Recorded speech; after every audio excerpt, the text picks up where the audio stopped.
कुरान करीम में अल्लाह ताला ने इरशाद फरमाया कि हमने जिंदगी और मौत को इसलिए पैदा किया ताकि ये वाज़ेह हो जाए कि तुम में से कौन अच्छे अमाल करके आए, अय्युकुम अहसनु अमला, इसके अमाल ज्यादा अच्छे होंगे। दुनिया को बनाने की हकीकत और हमारा इम्तिहान ये फकत इसीलिए है। अल्लाह ने दुनिया में इसलिए नहीं भेजा कि हम बड़ी बड़ी बिल्डिंगें बनाए और बिल्डिंगें बनाने में दूसरों के साथ मुकाबला करें कि कौन कितनी ऊंची और बड़ी बिल्डिंग बनाता है। इमारतों का, बड़ी बड़ी इमारतों का बनाना ये अलामात क़यामत में से एक निशानी है कि क़ुर्ब क़यामत में लोग तकाबुल पे, मुकाबले से बड़ी से बड़ी बिल्डिंगें बनाएंगे मुकाबले में। चुनाचे इस वक्त कुफार का तो मुकाबला था ही, अब मुसलमान भी इस मुकाबले में कूद पड़े। चुनाचे दुबई, अबू धाबी, सऊदी अरब इस मुकाबले में शरीक हो गए कि कौन बड़ी और ऊंची इमारत बनाता है। सऊदी अरब के अंदर एक प्रोजेक्ट है जो रियाद के अंदर बनने जा रहा है और वो इतना बड़ा प्रोजेक्ट है, इतनी बड़ी बिल्डिंग बनाने जा रहे हैं कि उनके बकौल इससे बड़ी बिल्डिंग दुनिया में ना अभी है और शायद ही कोई दोबारा बना सके। उसकी शक्ल भी काबे की तरह है, चौरस है, वो कमरे की तरह। उसका नाम भी मुकाब रखा है और वो इतनी बड़ी होगी जिसमें अमेरिका की जो एम्पायर स्टेट बिल्डिंग है वो 11 एम्पायर स्टेट बिल्डिंग उसके अंदर आ सकती है। इतनी बड़ी बिल्डिंग बनाने की तरफ जा रहा है। अल्लाह ने हमें इस काम के लिए भेजा था कि हम ईंट और रोड़े पर पैसा ज़ाया करें, बल्कि अल्लाह ताला ने हमें इसलिए भेजा था अय्युकुम अहसनु अमला, कि नेकी के अमाल में कौन बंदा अच्छे अमाल करके आता है। ये था भेजने का मकसद दुनिया। और आज का मुसलमान अपना मकसद जिंदगी भूल चुका है। चुनाचे ये बात याद रखें कि बाज़ औक़ात इंसान बज़ाहिर तो जिंदा होता है लेकिन उसका दिल मर चुका होता है। अब दिल से मुराद वो मेडिकल हार्ट नहीं है, वही बात है, वो दिल मरेगा तो इंसान की मौत भी वाक़ई हो जाएगी। इससे मुराद रूहानी कल्ब है। इंसान के दो दिल हैं, एक उसका फिजिकल हार्ट है जो धड़कता है, खून पंप करता है, और एक उसका रूहानी कल्ब है जिसकी वजह से उसकी रूह जिंदा है।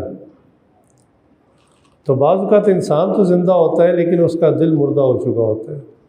अब कैसे पता चले कि किसी बंदे का दिल मुर्दा हो गया? तो मुर्दा दिल की 3 अलामात हमारे अकाबरीन ने हमें बताई है, 3 निशानियाँ बताई हैं कि जिस बंदे में ये 3 निशानियाँ समझ लो उसका दिल मर चुका है। चुनांचे पहली निशानी ये कि उसके अंदर से गुनाहों की झिझक ख़त्म हो जाती है। गुनाह इतने आराम से कर लेता है जैसे मसला ही नहीं, बात ही कोई नहीं। आपने कभी देखा है छोटा बच्चा जब लाइफ में फ़र्स्ट टाइम झूठ बोलता है ना, उसका चेहरा सुर्ख हो जाता है, कान लाल हो जाते हैं, सांस चढ़ जाता है और वो बड़ी जल्दी पकड़ा जाता है। जैसे ही उसको कोई कहे ना कि भाई ये तो बात आप झूठ बोल रहे हैं, क्यों झूठ बोल रहे हैं, थोड़ा सा डांट के को कहे ना तो बच्चा रोने लग पड़ता है और कहता है हाँ मैंने झूठ बोला, फ़ौरन मान जाता है। क्यों? पहली दफ़ा बोला है। लेकिन अगर बच्चा बार बार झूठ बोलता रहे फिर वो इतना पक्का हो जाता है कि बाज़ औक़ात वो ऐसा झूठ बोलता है कि बड़े जो है वो शक में आ जाते हैं कि हाँ वाकई हो सकता है ऐसा ही हुआ। बच्चा इतने कॉन्फिडेंस से बात कर रहा है, मुमकिन है सचमुच में ऐसा ही हुआ। तो गुनाहों के मामले में भी ऐसा, जब बंदा बालिग होने के बाद पहली दफ़ा गुनाह करता है उसको झिझक महसूस होती है, वो डरता है, तौबा इस्तिग़फ़ार भी करता है, लेकिन जब उस गुनाह को करने का आदी हो जाता है, बार बार रिपीटेडली उस गुनाह को करता है और तौबा भी नहीं करता, तो उस गुनाह की झिझक ख़त्म हो जाती है। फिर बंदा कहता है ये तो रूटीन है, मैं रोज़ ही ये काम करता हूँ, ऐसी क्या बात है। ये तब होता है जब इंसान का दिल, रूहानी कल्ब मर जाता है। तो दिल के मुर्दा होने की 3 अलामात में से एक अलामत ये कि गुनाह की झिझक ख़त्म हो जाती है। चुनांचे अगर कोई बंदा ये फ़ील करे कि यार मैं तो बड़े बड़े गुनाह कबीरा कर रहा हूँ और मुझे तो कोई प्रॉब्लम नहीं हो रही, मुझे तो कुछ भी फ़ील नहीं हो रहा, तो इसका मतलब है कि उसका रूहानी कल्ब मर चुका है। अब उसको इसकी फ़िक्र करनी चाहिए। दूसरी अलामत ये दिल मुर्दा होने की कि इबादत करने को जी नहीं करता या इबादत में दिल नहीं लगता। जो इबादत वो करता भी है वो लगे बांधे करता है, बहुत जल्द समझ के कि यार क्या मुश्किल है, अभी तो एक नमाज़ पढ़ी थी, अगली अजान हो गई, अब फिर नमाज़ पढ़ो, ये क्या काम ज़िम्मे लग गया है। और रोज़ा क्यों रखना पड़ रहा है, अल्लाह को नहीं पता, गर्मियाँ हैं, भूख है, प्यास है, क्यों रोज़े आ गए। तो बंदे को इबादत करनी मुश्किल लगती है, बोझ समझ के वो इबादत करता है, अल्लाह की मोहब्बत में नहीं करता। तो अगर किसी बंदे का ये हाल हो जाए कि इबादत और नेकी करना उसके लिए बोझ बन जाए, तो समझ लें उसका कल्ब मुर्दा हो चुका है। वो एक वाक़या किताबों में लिखा है कि एक शख्स मंडी गया कोई सब्ज़ी वगैरह कोई सौदा ख़रीदने, तो उसने सामान ज़्यादा लिया, वो उठाना उसके लिए मुश्किल था। तो वहाँ पर ना कुछ लोग होते जिनके पास बड़े बड़े टोकरे होते हैं, वो आपका सामान घर छोड़ाते।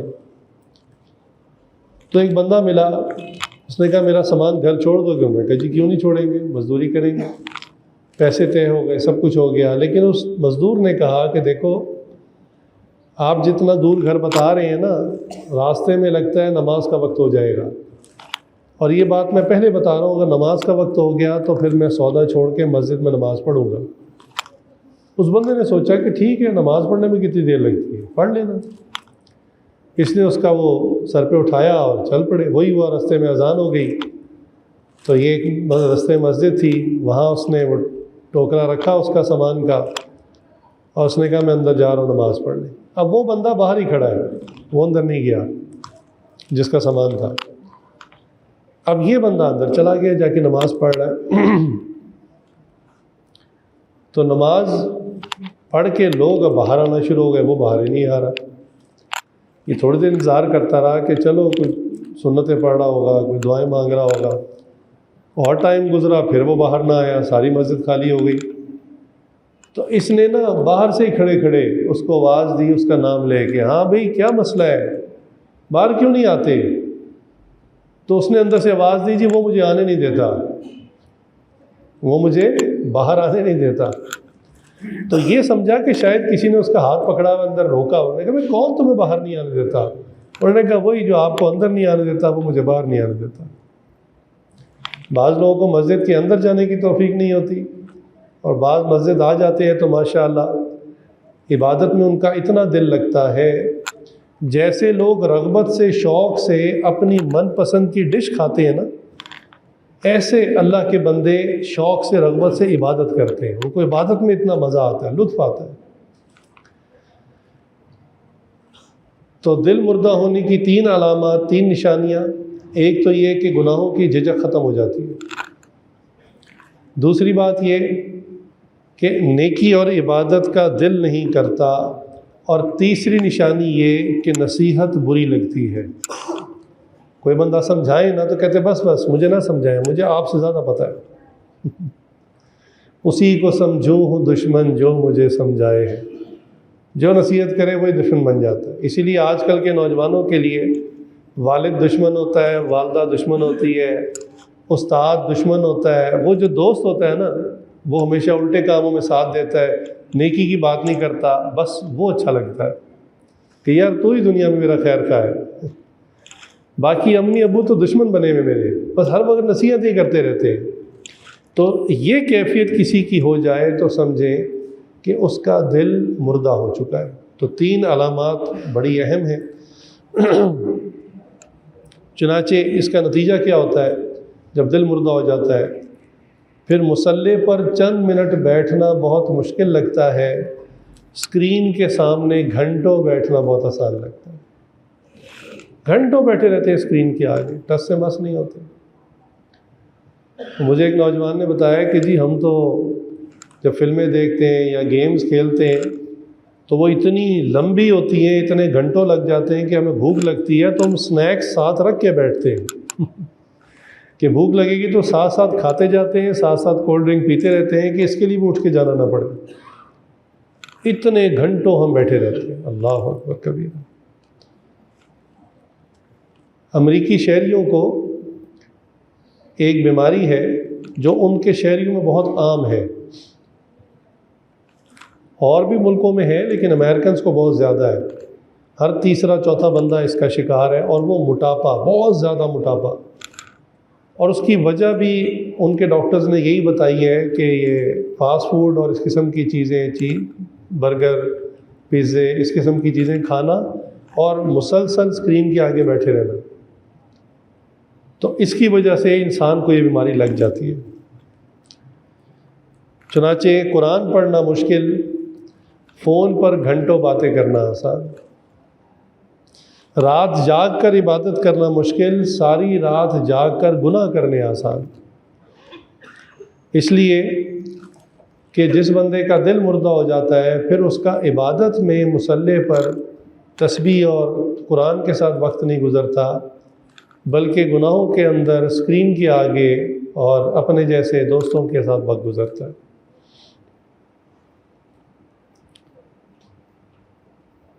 चुनाचे मोमिन की बहुत सारी सिफ़ात हैं और उसके बहुत नाम हैं।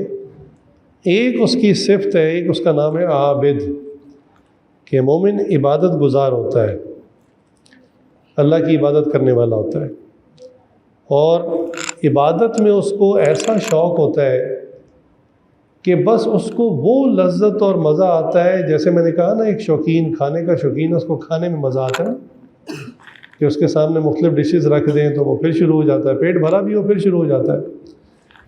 तो इबादत गुज़ार बंदा, आबिद बंदा, उसके अंदर यही कैफियत होती है। चुनाचे रसूलुल्लाह सल्लल्लाहु अलैहि वसल्लम के ज़माने में कुछ गरीब मस्कीन सहाबा थे, बहुत गरीब, यानी इतने गरीब कि उनके पास अपने भी गुजारे के पैसे नहीं होते थे। कईयों के बारे में आता है कि पूरा कपड़ा नहीं होता था, वो अपने कपड़े को छुपाते थे, अपने सतर को, दूसरों के पीछे ओट में बैठते थे, सामने भी नहीं बैठते थे। तो एक मर्तबा इस तरह के चंद फ़कीर रसूलुल्लाह सल्लल्लाहु अलैहि वसल्लम के पास हाज़िर हुए अलहदगी में, तन्हाई में, और कहा कि या रसूलल्लाह, ये जिन लोगों को अल्लाह ने माल दिया है, अब ये नमाज़ें भी पढ़ते हैं, वो तो हम भी पढ़ते हैं, नफलें पढ़ते हैं, वो तो हम भी पढ़ते हैं, और इनको चूँकि अल्लाह ने माल दिया है तो ये माल बहुत ज़्यादा सदका खैरात करते हैं, चुनांचे इनकी तो जन्नत बहुत ऊंची हो जाएगी इस माल की वजह से, और हम फ़कीरों के पास तो है ही कुछ नहीं, देना तो हम भी चाहते हैं कि हमारे पास तो अपने लिए कुछ नहीं है, दूसरों को कैसे दें। तो रसूलुल्लाह सल्लल्लाहु अलैहि वसल्लम ने इन फ़कीर साहबा को एक ख़ास वजीफ़ा दिया और फरमाया कि तुम ऐसा किया करो, हर फ़र्ज़ नमाज के बाद 33 मरतबा सुबहान अल्लाह, 33 मरतबा अल्हम्दुलिल्लाह और 34 मरतबा अल्लाह अकबर पढ़ लिया करो। इसको पढ़ने से क्या होगा, लगेंगे तो बस 4-5 मिनट ही, लेकिन इसको पढ़ने का फ़ायदा ये होगा कि तुम्हें ढेरों माल अल्लाह के रास्ते में सदका खैरात करने का सवाब मिलेगा। अब ये फ़कीर साहबा खुश हो गए, लो भी पैसे नहीं है तो क्या हुआ, एक चीज़ तो हाथ आ गई, ऑल्टरनेट मिल गया। अब क्या किया, जैसे ही अगली नमाज का वक्त आया, अब बाकी साहबा ने नमाज़ें पढ़ी और वो उठ गए, तो देखा ये चंद फ़कीर हैं, वो कुछ मुंह में पढ़ रहे हैं और साथ साथ उंगलियों पे गिन रहे हैं। तो साहबा के अंदर बहुत शौक़ था इबादत का और आमाल, नए नए आमाल सीखने का, चूँकि दीन उस वक़्त नाजिल हो रहा था बतदरीज। तो वो जो अमीर कबीर साहबा थे ना, उन्होंने इन फ़कीरों से पूछा, आप लोग क्या पढ़ रहे हो? अब ये तो चाहते थे कि हम दर्जे में इनके बराबर आ जाएं कम अज़ कम, और ये ख़ास वजीफ़ा हमने रसूलुल्लाह सल्लल्लाहु अलैहि वसल्लम से लिया है। लेकिन दूसरी तरफ इल्म को छुपाना चूँकि बहुत बड़ा गुनाह है, वो भी नहीं करना चाहते थे। लिहाजा चाहते ना चाहते उन्होंने कहा कि हमने रसूलुल्लाह सल्लल्लाहु अलैहि वसल्लम से पूछा था कि हमारे पास माल नहीं है, तो उसके लिए हमें कोई अमल बता दे। तो आप सबने ये हमें अमल बताया, ये तस्बीहात बताई हैं नमाज के बाद। उन सहाबा ने जो माल खर्च किया करते, उन्होंने कहा अच्छा, उन्होंने भी अमल शुरू कर दिया। अब जब उन्होंने भी अमल शुरू कर दिया तो फ़कीर साहबा फिर रसूलुल्लाह सल्लल्लाहु अलैहि वसल्लम के पास हाजिर। उन्होंने कहा या रसूलल्लाह, देखें ये बाकी नेकियां भी करते हैं, माल भी खर्च करते हैं, आपने एक वजीफ़ा हमें दिया था, उन्होंने वो भी हमसे पूछ लिया, उन्होंने वो भी करना शुरू कर दिया। तो आप सब मुस्कुराए और फरमाए कि ज़ालिका फ़ज़लुल्लाह युअतीही मन यशा, ये तो अल्लाह ताला का फ़ज़ल है, जिसको जितना चाहे अता करे, इसमें तो अल्लाह के ख़जानों में तो कोई कमी नहीं है। लेकिन सहाबा का शौक़ देखें, कितना शौक़ था एक दूसरे से आगे बढ़ने का, और ये रग़बत उनको हमेशा रहती थी। हत्ता कि एक बहुत मशहूर वाक़या है कि एक ग़ज़वा के मौके पर नबी करीम सल्लल्लाहु अलैहि वसल्लम ने सहाबा को कहा कि कुछ अल्लाह के राह में माल की ज़रूरत है जिहाद के लिए, लिहाजा माल जो है वो इकट्ठा करें, जमा करें, हर आदमी अपनी हिम्मत के मुताबिक लेकर आए। उमर रज़ियल्लाहु ताला अन्हु कहते हैं कि मैं हमेशा कोशिश करता था कि नेकी में आगे बढ़ जाऊं अबू बकर सिद्दीक़ रज़ियल्लाहु ताला अन्हु से, ताकि मैं रसूलुल्लाह सल्लल्लाहु अलैहि वसल्लम की दुआएं ज़्यादा ले सकूं।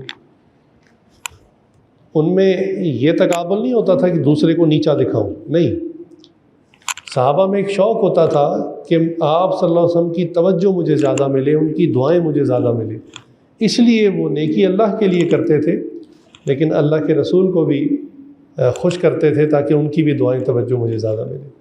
तो उमर रज़ियल्लाहु अन्हु कहते हैं कि जब आप सल्लल्लाहु अलैहि वसल्लम ने ऐलान फरमाया तो मेरे माली हालात बहुत अच्छे थे, और मुझे अबू बकर सिद्दीक़ ताला के माली हालात का भी पता था कि वो बहुत कमज़ोर है।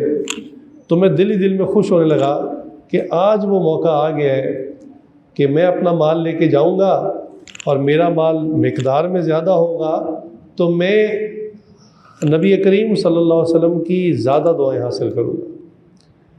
अब अल्लाह की शान, जब वहाँ पहुँचे सब लोग अपना अपना माल लेके, जहाँ माल जमा हो रहा था, तो उमर रज़ियल्लाहु ताला अन्हु का माल बहुत ज़्यादा था और अबू बकर सिद्दीक़ ताला का माल थोड़ा सा था। तो अब उनको बात कंफर्म हो गई कि देखा मेरा माल ज़्यादा है और अब मुझे आप सब की ज़्यादा तवज्जो मिलेगी, ज़्यादा दुआएं मिलेंगी। नबी करीम सल्लल्लाहु अलैहि वसल्लम अपने हुजरे मुबारक से तशरीफ़ लाए, लोगों का सामान देखा, तो आप सल्लल्लाहु अलैहि वसल्लम ने ये सवाल नहीं किया कि कौन कितना माल लेकर आया। अगर ये सवाल करते तो उमर ताला का माल ज़्यादा था। इसीलिए अल्लाह ताला ने कुरान करीम में अंदाज़ जो इस आयत का जो मैंने आपके सामने पढ़ी, अय्युकुम अहसनु अमला, कि कौन खूबसूरत अमाल करके लाता है, और अमाल की खूबसूरती कुर्बानी और मुजाहिदे से होती है। जो जितनी कुर्बानी अल्लाह के लिए करेगा, जितना मुजाहिदा उठाएगा किसी अमल में, वो अमल अल्लाह के नज़दीक उतना ही खूबसूरत होगा। यानी अल्लाह के लिए जितनी पेन उठाएंगे, जितनी तकलीफ़ उठाएंगे, अल्लाह के लिए वो अमल उतना ही खूबसूरत होगा। तो कुरान की आयत में भी अय्युकुम अक्सर व अमला नहीं है कि कौन कसरत वाले अमाल लेकर आया, बल्कि अय्युकुम अहसन व अमला। नबी करीम सल्लल्लाहु अलैहि वसल्लम की मुबारक ज़ुबान से भी यही अल्फाज निकले कि अच्छा बताओ कौन बंदा पीछे क्या क्या छोड़ कर आया। ये सवाल नहीं कि कौन क्या लेकर आया, कहा कि पीछे क्या छोड़ कर आए हो। अब जब ये सवाल किया तो उमर रज़ियल्लाहु ने कहा कि या रसूलल्लाह, मेरे घर में जो कुछ आज था मैंने हर चीज़ को हाफ़ किया, आधा किया। आधा घर के अंदर है, घर वालों के भी हकूक़ है, उनके लिए है, और आधा मैंने अल्लाह की राह में आपके सामने पेश कर दिया। अबू बकर सिद्दीक़ रज़ियल्लाहु ताला अन्हु से पूछा कि आप पीछे क्या छोड़ आए हैं। अल्लाह अकबर। अबू बकर सिद्दीक़ ताला ने कहा या रसूलल्लाह, घर में कोई भी चीज़ थी मैं हर चीज़ उठा कर ले आया। घर में इस वक्त सिर्फ अल्लाह और अल्लाह के रसूल का नाम है और कुछ भी नहीं है घर में, हर चीज़ उठा कर ले आए। अब आप अंदाज़ा कीजिए कि बंदा अल्लाह के राह में माल सदका खैरात करता है तो उसकी कोई लिमिट होती है ना, कि बंदा कहाँ तक दे। सब कुछ देने में भी एक तारीफ़ है कि सब कुछ से क्या मतलब है, सिद्दीक़ अकबर रज़ी अल्लाह ने सब कुछ दिया का मतलब है सब कुछ दिया, यहाँ तक कि घर में जो चीज़ थी वो तो दे दी, जो कपड़े पहने हुए थे, जो लिबास पहना हुआ था, वो कपड़ा उतार के भी उस माल में रख दिया जो अल्लाह के राह में देना था। अब चूँकि सतर छुपाना था तो घर के दरवाज़े पर एक कपड़ा टाट का लगा हुआ था, वो उतारा और वो लपेट लिया ताकि मैं अपना सतर छुपा लूँ। अब ज़ाहिर बात है वो अनसला कपड़ा था, वो खुल जाता था, तो झाड़ियों में ना बबूल की झाड़ियों के कांटे थे, वो कांटे निकाले और उस कपड़े में ऐसे लगा ली जैसे बटन होते हैं, और इसी हालत में रसूलुल्लाह सल्लल्लाहु अलैहि वसल्लम के सामने पेश हो गए। अब आप सब ने देखा कि इन्होंने माल जो दिया वो बज़ाहिर तो थोड़ा है, लेकिन घर में कुछ भी नहीं है। अल्लाह अकबर कबीरा, हत्ता कि जिस्म पर जो लिबास था वो भी उतार के अल्लाह के राह में दे दिया। इतने में जिब्रील अमीन आ गए, और हदीस में आता है कि जिब्रील अमीन जब भी आते तो बड़े खुश लिबास में आते, अच्छे लिबास में आते, खुशबुएँ आ रही होती। हदीस जिब्राइल बुखारी शरीफ के अंदर है, जिसमें वो एक तालिब इल्म की शक्ल में बज़ाहिर आए और आप सुन के घुटनों से घुटने जोड़कर बैठ गए। तवील हदीस है, उसमें भी बड़े खुश लिबास थे, अच्छा लिबास पहना हुआ था। लेकिन आज जब जिब्रील अमीन आए तो उन्होंने भी टाट का लिबास पहना हुआ था और आगे कांटे लगे हुए थे। अल्लाह। तो रसूलुल्लाह सल्लल्लाहु अलैहि वसल्लम ने पूछा कि जिब्राइल ये आपने कैसा लिबास पहना हुआ है? उन्होंने कहा या रसूलल्लाह आज सिर्फ मैंने नहीं, आसमान के हर फरिश्ते ने यही लिबास पहना। अल्लाह ताला को अबू बकर सिद्दीक़ रज़ी अल्लाह की ये कुर्बानी, ये अमल इतना पसंद आया। फिर मज़ीद फरमाया कि अल्लाह ने अबू बकर सिद्दीक़ रज़ी अल्लाह को सलाम भेजा है और कहा इनसे पूछें क्या इस हाल में ये मुझसे राज़ी है? अल्लाह, इस हाल में मुझसे राज़ी। सिद्दीक़ रज़ी अल्लाह ने सुना तो उनकी आंखों में आंसू आ गए और उन्होंने कहा या अल्लाह मैं आपसे हर हाल में राज़ी हूँ, हर हाल में राज़ी हूँ। तो देखिए सहाबा के अंदर नेकी में एक दूसरे से आगे बढ़ने का शौक़ होता था। आज हम मुसलमानों के शौक़ को क्या हो गया? मोबाइल एक दूसरे से अच्छा होना चाहिए, ये शौक़ चढ़ गया। गाड़ी एक दूसरे से अच्छी होनी चाहिए, ये शौक़ चढ़ गया। घर एक दूसरे से बड़ा होना चाहिए, ये शौक़ चढ़ गया। क्या शौक़ चढ़ गए हमें? फर्नीचर एक दूसरे से बेहतर हो, बर्तन एक दूसरे से अच्छे हो। किस चीज़ में हम लग चुके हैं आज? हमारा तो ये काम था ही नहीं, हम तो भेजे इसलिए गए थे। अल्लाह ने फरमाया कि ज़िंदगी मौत को पैदा इसलिए किया है, अय्युकुम अहसनु अमला, कि तुम में से कौन बेहतर अमाल करके आता है। अल्लाह ने तो ये फरमाया था। तो हमने तो अपनी पहचान करनी है, अपनी शनाख्त करनी है कि हमारे माथे पे जो लेबल लगा हुआ है ना मुसलमान, तो मुसलमान होता कौन है, मुसलमान की तारीफ़ क्या, हमें ये जानना है। मैं समझाने के लिए अक्सर कहता हूँ नौजवानों को कि सुजुकी ऑल्टो के ऊपर कोई बंदा मर्सिडीज़ लिख दे तो मर्सिडीज़ तो नहीं बन जाएगी, वो रहेगी तो सुजुकी। इसी तरह किसी बंदे पर जिसकी आदत भी ख़राब हो, ज़िंदगी में नेकियां भी ना हो, अल्लाह तौबा इस्तिग़फ़ार भी ना करता और माथे पे मुसलमान लिखा हो, तो क्या ख्याल है आखिरत में अल्लाह ताला इसकी वजह से उसको जन्नत में भेज देंगे? अल्लाह कहेंगे तू जो है वो तो मुझे पता है, तेरा नामा माल तो सामने है, तेरे ऊपर सिर्फ इस्लाम का और मुसलमान का टैग लगा हुआ है। तो हमें चाहिए कि हम सिर्फ मुसलमान होने का टैग ना लगाएं, बल्कि हकीकत में मुसलमान बन जाएं, सचमुच के मुसलमान बन जाए, बाअमल मुसलमान बन जाए।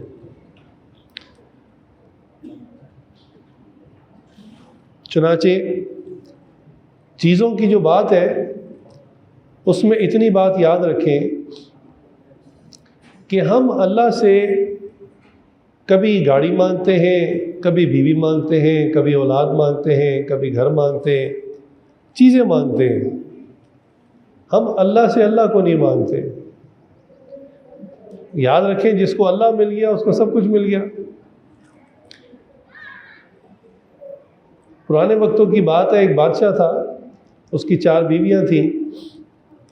अब 3 जो बीवियां थीं वो तो ऊंचे ऊंचे ख़ानदानों से, ख़ुद भी बादशाहों की बेटियां थीं, रॉयल फैमिली से थीं, अमीर ख़ानदानों से थीं। एक जो बीवी थी उसकी वो आम से घराने की एक आम सी लड़की थी। वो जो बाकी 3 थीं जो बादशाहों की बेटियां थीं वो बड़ी खूबसूरत भी थीं, बड़ी ज़हीन भी थीं, और ये जो चौथी बीवी थी ये सादा शक्ल सूरत की थी, ख़ानदान भी आम सा, शक्ल सूरत भी सादा सी। लेकिन अजीब बात कि बादशाह सबसे ज़्यादा चाहत और मोहब्बत का इजहार इसी से करता था। तो जो बाकी तीन थी ना, वो जेलसी फील करती थी कि हम बादशाहों की बेटियां हैं, ऊंचे ख़ानदान से हैं, रॉयल फैमिली से हैं, खूबसूरत भी हैं, ये सादा सी शक्ल की, आम से घराने की, और बादशाह की मोहब्बत इस पर ज़्यादा होती है। ये बात बादशाह को भी पता चल गई कि ये बाकी ना इससे हसद करती हैं। अब बादशाह ने कहा चलो इसके अंदर जो क्वालिटी है जिसकी वजह से मैं इसको इतनी मोहब्बत देता हूँ, तो कभी ना मैं इनको बात समझाऊँगा। एक दिन शाम का वक्त था तो बादशाह ने कहा मेरा मूड बड़ा अच्छा है, तो चले हम ज़रा बागीचे की सैर पे चलते हैं। तो अपनी चारों बीवियों को उसने वहाँ बुलाया और उसने कहा कि देखो जी, आज मेरा दिल कर रहा है एक गेम खेलने को आपके साथ। गेम बड़ी सादा सी है। उसने ख़जाने से ना मुख्तलिफ थाल मंगवा के 4 थाल सामने रखवाए हुए थे कुछ फासले पे। मसलन एक में हीरे थे, एक में मोती थे, एक में अशरफियाँ थीं, एक में और कुछ कीमती चीज़ थी। तो उसने कहा ये 4 थाल हैं और मैं आपको जैसे गिनती करूँगा 1 2 3, तो आपने दौड़ लगानी है और दौड़ कर जो है आपकी जो चाहा तो उस पर आपने हाथ रख देना। आज जो जिस पे हाथ रखेगा वो उसका हो जाएगा। बात समझ में आ गई? बीवियों ने कहा आ गई। बीवियाँ बड़ी खुश। तो जैसे ही उसने कहा 1 2 3, तो वो तीनों जो थी ना रॉयल फैमिली, वो भागी। किसी ने हीरे के थाल पे हाथ रख दिया, किसी ने अशरफियों पे हाथ रख दिया, किसी ने मोती के ऊपर हाथ रख दिया। ये जो सादा शक्ल सादा ख़ानदान की थी ना, ये बादशाह के पास ही खड़ी रही। अब जब वो अपने टारगेट पे पहुंच गई ना, तो उन्होंने हंसना शुरू किया। उन्होंने कहा बादशाह को पता चलेगा कितनी कम अकल है, इतनी सादा सी गेम भी इसको समझ नहीं आई।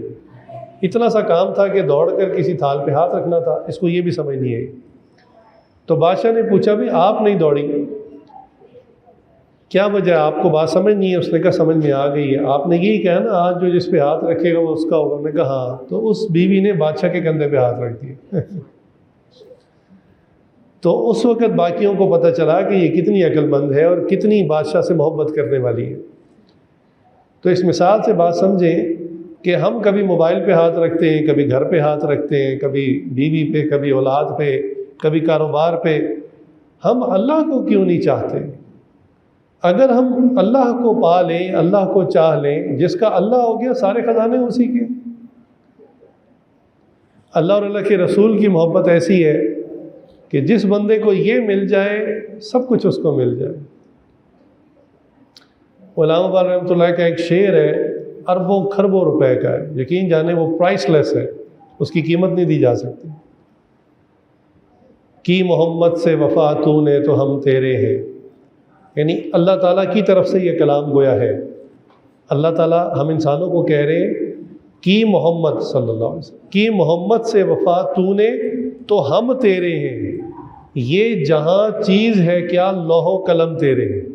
लौहो कलम वो चीज़ है जिसमें अल्लाह ताला ने तकदीरें लिखी हुई हैं तमाम इंसानों की, तमाम मखलूक की। क़यामत तक क्या होना है, क़यामत के बाद क्या होना है, किसने जन्नत में जाना है, किसने जहन्नम में जाना है, वो ऐसी किताब है अल्लाह ने उसमें सबकी किस्मत और तकदीर, जिस तकदीर पर बाज़ लोग बहस करते हैं नहीं करनी चाहिए, वो तकदीर अल्लाह ने उसमें लिखी हुई है। तो ज़रा शेर को समझें कि अल्लाह कह रहे हैं कि मोहम्मद से वफ़ा तूने तो हम तेरे हैं। मोहम्मद से वफ़ा क्या है कि रसूलुल्लाह सल्लल्लाहु अलैहि वसल्लम की ज़ाहिरन सुन्नतों को भी इख्तियार करना और आप सल्लल्लाहु अलैहि वसल्लम की जो बातनी सुन्नतें और आदात मुबारक हैं उनको भी अडॉप्ट करना। इखलाकियात की, मामलात की, दुनियादारी की, दीनदारी की, हर चीज़ की, तमाम शरीयत की जो इत्तबा है नबी करीम सल्लल्लाहु अलैहि वसल्लम की, बंदा वो करे। तो अल्लाह फरमा रहे हैं कि मोहम्मद से वफ़ा तूने तो हम तेरे हैं। ये जहाँ चीज़ है क्या, लौहो कलम तेरे हैं। फिर जो चाह लिख लो, अपनी तकदीर खुद ही लिख लो, अगर हम मोहम्मद सल्लल्लाहु अलैहि वसल्लम से वफ़ा करने वाले। तो इसलिए हम छोटी छोटी चीज़ों के पीछे न भागें, ना अपना वक़्त ज़ाया करें, अल्लाह से अल्लाह को मांगें। अब जो अल्लाह को चाहने वाले हैं वो अल्लाह की इतनी इबादत करते थे कि उनका दिल मुतमईन नहीं होता था।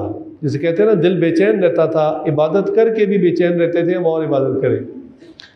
चुनाचे खलीफा हारून रशीद मुसलमानों के खलीफा गुजरे, वक्त के बादशाह थे, बहुत मसरूफ़ आदमी थे। इसके बावजूद इनका मामूल था रोज़ाना 400 नफल पढ़ते थे, रोज़ाना 400 नफल।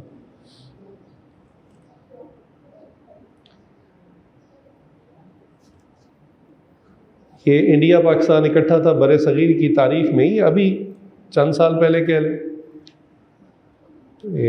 की बात है। किताबों में एक वाक़या लिखा है हमारे इस खित्ते के एक बुज़ुर्ग गुज़रे, बख्तियार काकी रहमतुल्लाह, हज़रत बख्तियार काकी रहमतुल्लाह अलैह। काकी हिंदी में कहते हैं रोटी को, इनका रोटी का एक बचपन का वाक़या है, उसकी निस्बत से इनके नाम के साथ।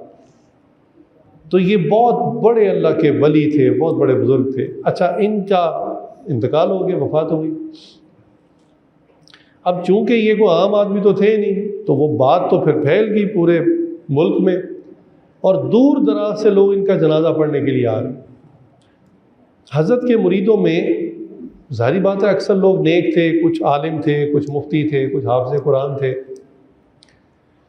अब जब जनाजा तैयार हो गया, जनाजा आगे रख दिया, और एक खलकत पीछे खड़ी है, इंसानों का समुंदर खड़ा है जनाजा पढ़ने के लिए। इससे पहले कि कोई बंदा आगे बढ़ के जनाजा पढ़ाए, एक शख्स आगे हुआ और उसने कहा मैं हज़रत का वासी हूँ, यानी हज़रत की एक वसीयत है मेरे पास, वो आपको सुनाना चाहता हूँ। उन्होंने कहा सुनाए। उन्होंने कहा हज़रत ने मुझे ज़िंदगी में वसीयत की थी कि जब मैं मर जाऊँ मेरा जनाजा वो शख्स पढ़ाए जिसमें ये 4 सिफ़ात हों, वो बंदा मेरा जनाजा पढ़ाए। लोगों ने कहा बताएं कौन सी सिफ़ात। उन्होंने कहा पहली सिफ़त ये कि सारी ज़िंदगी कभी भी उसकी तहज्जुद की नमाज कज़ा ना हुई। अल्लाह भाई, तहज्जुद की नमाज नफल नमाज है, बहुत अफजल नमाज है, लेकिन बहरहाल खुशी गमी, सेहत बीमारी, कभी बंदा घर में कभी सफ़र में तो रह ही जाती है। उन्होंने कहा कि उस बंदे में 4 सिफ़ात हो। पहली ये हो कि उसकी तहज्जुद की नमाज कभी कज़ा ना हुई हो। अब ये पहली इतनी टफ है कि ये किसके अंदर हो। अब लोग हैरान हो रहे, ऐसा कौन बंदा होगा। मैंने कहा खैर दूसरी बताएं। उन्होंने कहा दूसरी उसमें क्वालिटी ये हो कि उसकी सारी ज़िंदगी तकबीर उला कभी फौत ना हुई हो। तकबीर उला कहते हैं जब जमात से नमाज खड़ी होती है ना, तो इमाम साहब जो पहली तकबीर अल्लाह अकबर कह के हाथ बांधते हैं, नमाज शुरू होती जहाँ से, उसकी ये तकबीर उला भी कभी फौत ना हुई हो। अच्छा, ये कैच करना बड़ा मुश्किल होता है। कभी कभी तो इंसान को मिल जाती है। हमेशा अगर इसको हासिल करना चाहें और इसकी कोशिश करनी चाहिए, उसके लिए आपको वक्त से वेल बिफोर टाइम मस्जिद में आना पड़ता है। लोग कहते हैं अभी तो अजान हुई है, 15 मिनट पड़े हुए, और फिर यही होता है कि वो सलाम से पहले पहले पहुँच रहे होते हैं तकबीर उला के बजाय सलामी उला से पहले पहुँच रहे होते हैं। तो उन्होंने कहा दूसरी सिर्फ उस बंदे में ये हो कि उसकी सारी ज़िंदगी कभी तकबीर उला भी फौत ना हुई हो। अब लोग कह रहे हैं कि वो तहज्जुद वाला ही मामला इतना टफ था, अब तकबीर उला का एक और मुश्किल मामला आ गया। उन्होंने कहा खैर अगली बात बताएं। उन्होंने कहा तीसरी सिर्फ उसमें ये हो कि उसकी सारी ज़िंदगी असर की 4 सुन्नतें भी कभी ना कज़ा हुई हो। अल्लाह, अब 4 सुन्नतें गैर मौक़दा है, लोग पढ़ भी लेते हैं, छोड़ भी देते हैं। उन्होंने कहा नहीं, इतना नेक हो, इतना एहतमाम करने वाला हो सुन्नत का कि असर की 4 सुन्नतें भी उसकी कभी ज़िंदगी में कज़ा नहीं। अब लोग तो परेशान, ऐसा कौन बंदा होगा। उन्होंने कहा आप चौथी बात बताएं। उन्होंने कहा चौथी सिर्फ उसमें ये हो कि सारी ज़िंदगी में एक मर्तबा भी उसने कभी किसी नामहरम औरत को गलत निगाह से ना देखा। अल्लाह अकबर कभी। अब सारा मजमा खामोश खड़ा है, हालांकि कई बड़े नेक लोग थे, लेकिन बहरहाल तहज्जुद कज़ा हो जाती है, कभी असर की सुन्नतें छूट जाती हैं। अब लोग कहें कि कौन सा ऐसा बंदा होगा जिसमें ये 4 सिफ़ात हो। खैर जब काफ़ी देर लोग खड़े रहे और जनाजा तैयार है और कोई पढ़ाने के लिए आगे नहीं हो रहा, तो लोगों ने देखा एक शख्स आगे बढ़ा, उसने चेहरे पर रुमाल डाला हुआ था, आगे बढ़ा और हज़रत की मैयत के पास गया, चेहरे से कफन हटाया हज़रत के और कहा, हज़रत आप ख़ुद तो दुनिया से पर्दा कर गए और जाते जाते मेरा पर्दा खोल गए। फिर लोगों की तरफ मुतवज्जे हुआ, उसने कहा कि लोगों में अल्लाह को हाजिर नाजिर जान के कहता हूँ, ये चारों सिफ़ात मेरे अंदर हैं। लोगों ने देखा वो उस वक्त का बादशाह सुल्तान अल्तमश रहमतुल्लाह अलैह, आम आदमी भी नहीं था, बादशाह वक्त था, इतना नेक। अल्लाह अकबर। आज तो अवाम में से ये नेकी का शौक़ चला गया, उस वक़्त के बादशाह ऐसे नेक हुआ करते थे। इमाम आज़म मुनीफ़ा रहमतुल्लाह अलैह को इबादत का कितना शौक़ था। 40 साल तक आता है उनके बारे में, 40 साल तक ईशा के वज़ू से फजर की नमाज़ अदा की उन्होंने। अल्लाह, यानी जो वज़ू ईशा की नमाज़ के लिए करते थे, सारी रात इबादत करते रहते, नवाफिल पढ़ते रहते, फ़िक़्ह की किताबों में मसाइल में गौर करते रहते, उसी वज़ू से फजर पढ़ लिया करते थे। अल्लाह। हज़रत फ़ातिमा तो ज़हरा रज़ी अल्लाह ताला साहबज़ादी रसूल हैं सल्लल्लाहु अलैहि वसल्लम, उनका क्या मामला था इबादत में, कितना शौक़ था। हालांकि आप सल्लल्लाहु अलैहि वसल्लम ने उनको खुशखबरी दी थी कि आप जन्नत की औरतों की सरदार होंगी। अब जिस औरत को ये खुशखबरी मिल जाए कि वो जन्नत की औरतों की सरदार होगी, भला उसको ये ख़तरा तो नहीं रहता कि मैं भी जन्नत में जाऊंगी कि नहीं। वो तो जन्नत की औरतों की सरदार होगी। कितनी बड़ी सआदत और एक कितना बड़ा दर्जा और रैंक है। इसके बावजूद उनको इबादत का कितना शौक़ था कि एक मरतबा रात को उन्होंने 2 नफल की नीयत बांधी ईशा के बाद, और इतनी लंबी नमाज पढ़ी, 2 रकत इतनी लंबी पढ़ी, हत्ता कि बिलाल सर ने फजर की अजान दे दी। अल्लाह। उन्होंने रोना शुरू कर दिया। उन्होंने कहा, या अल्लाह, ये सर्दियों की रात बहुत लंबी होती है। कहा, या अल्लाह, तेरी सर्दियों की रातें इतनी छोटी हो गई है कि 2 रकत के अंदर ही पूरी रात गुजर गई, पता भी न चला। अल्लाह अकबर कबीर। चुनाचे हज़रत इमाम शाफ़ी रहमतुल्लाह अलैह 4 आइम्मा में से एक हैं। इनका क्या हाल था, ये कहते हैं एक दफ़ा मैं मदीना मुनव्वरा से हज करने मक्का की तरफ गया, तो उस ज़माने पे ऊँट पर, घोड़ों पर सवारी पर जाते थे लोग। तो वो कहते थे मुझे ऊँट पर 16 दिन लग गए मक्का मुकरमा जाने में, और 16 दिन के अंदर मैंने 16 कुरान करीम ऊँट के ऊपर बैठे बैठे पढ़ लिए। ऐसा उनका शौक़ था। तो वो वाकई वो आबिद वाली सिफ़त जो मैंने बताई ना, वो उनके अंदर थी। उन पे मुसलमान होने का खाली टैग नहीं लगा हुआ था, वो सचमुच के मुसलमान थे। तो हमने भी इन बातों से ये सीखना है कि हमने भी सिर्फ वो टैग वाला मुसलमान नहीं बनना कि बचपन में मुसलमान घराने में पैदा हो गए तो मुसलमान कहलाए जाने लग पड़े, वालिदैन ने कोई मुसलमानों का नाम रख दिया तो इस वजह से हम मुसलमान हैं, कि जी हम क्यों मुसलमान हैं कि हमारा नाम मुसलमानों वाला है और इसलिए मुसलमान है कि मुसलमान घराने में पैदा हो गए। नहीं, बल्कि हम सचमुच का मुसलमान बने, अंदर से मुसलमान बने, जो मुसलमान होता है वैसा मुसलमान बने। ये बातें इसलिए आपके सामने रखी जा रही हैं। चुनाचे इस रमज़ान मुबारक में आखिरी अशरे में ख़ास तौर से आजकल की जो कीमती रातें हैं, उन रातों में अल्लाह से दुआ मांगें, अल्लाह से मांगें कि या अल्लाह हमें सचमुच का मुसलमान बना दे, हमारे अंदर जो मुनाफ़क़त है उसको ख़त्म कर दे। कहने को हम मुसलमान हैं लेकिन हकीकत में हम अंदर से शैतान हैं। अल्लाह ताला हमें सचमुच का मुसलमान बना दे। व आखिर दावाना अनिल हम्दुलिल्लाहि रब्बिल आलमीन। कुछ देर के लिए ज़िक्र कर लें।